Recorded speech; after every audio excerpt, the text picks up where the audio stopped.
Rezep gördüm o son kuzağını var. Hani koymak öyle yani. Şimdi gitmiyor.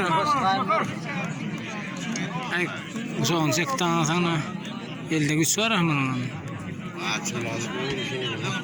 Onu sana bahsediyor. Tere bu kuruğun oğlan ne attıydı? Bu kuruğun oğlan ne aldı diyorsun? Murat mı? Yok. O ona gitmedi var.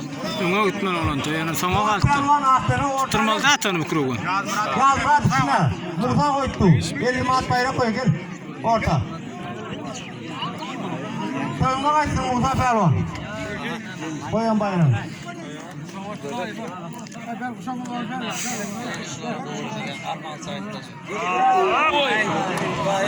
Murat Pelvan ile aldım.